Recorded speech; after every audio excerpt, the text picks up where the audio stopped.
What's good, family? What's good? It's your boy, Urban Sports Guru. I want to hit y'all with some NBA talk.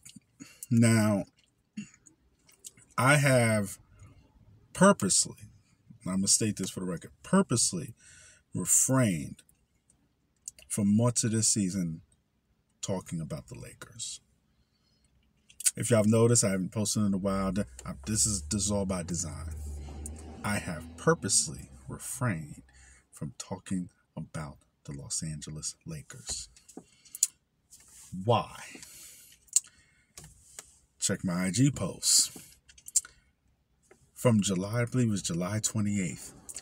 I told y'all then, this is going to be a train wreck. Check the stats. I told you then, this will be a train wreck. Quote unquote, train wreck. I told you this then. Nothing that is 99% of what has happened this year did not surprise me at all. AD got injured. Shocker.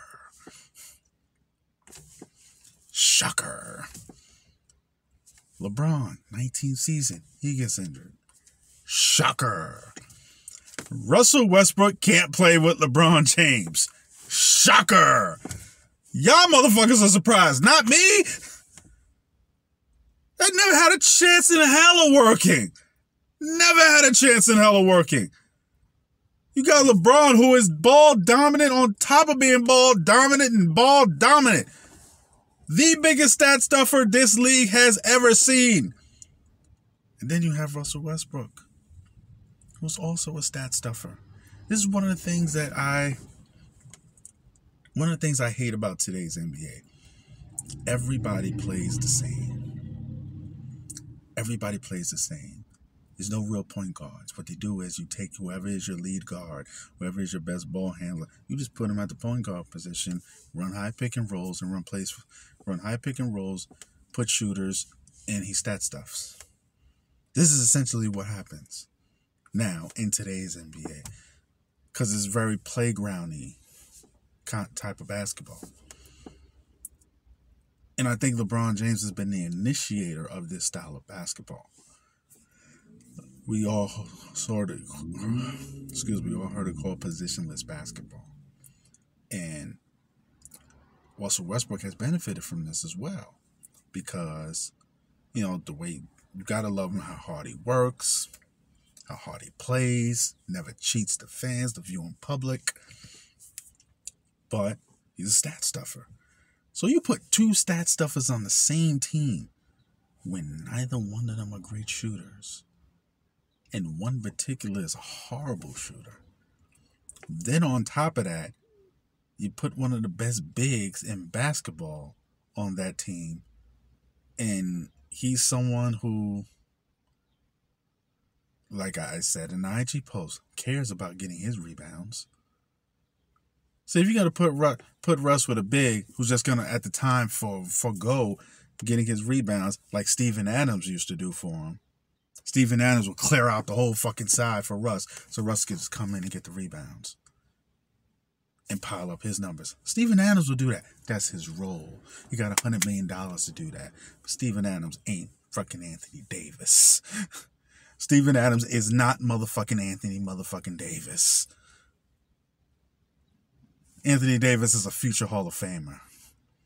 That's how talented is it. Can easily, on a healthy year, could be the best player in the world. He can do that.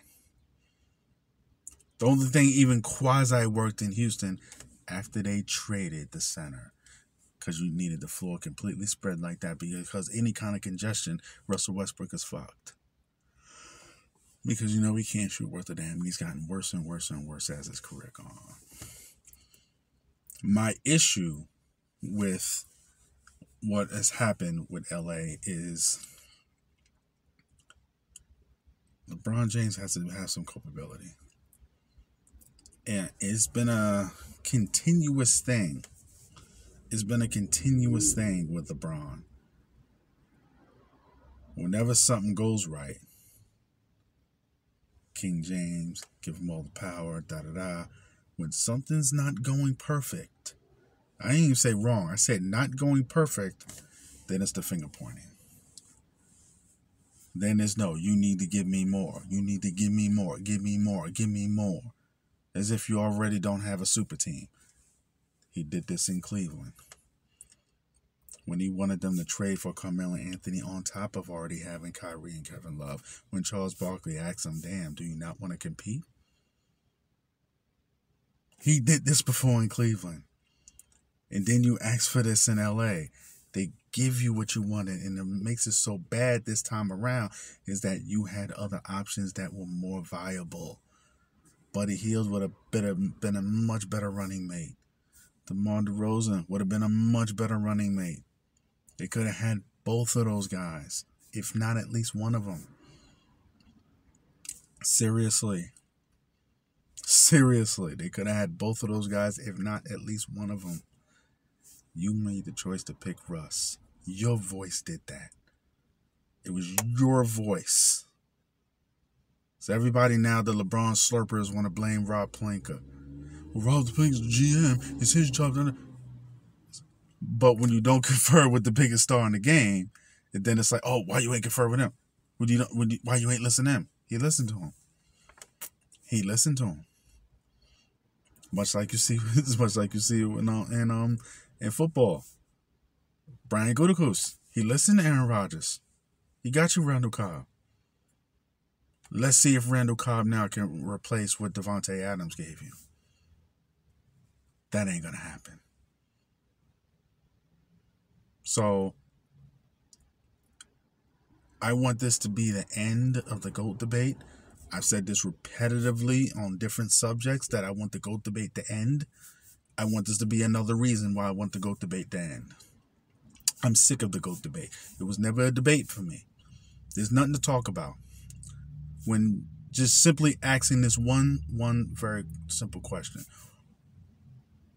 Is 10 seconds left between Jordan and LeBron. Who do you want with the ball?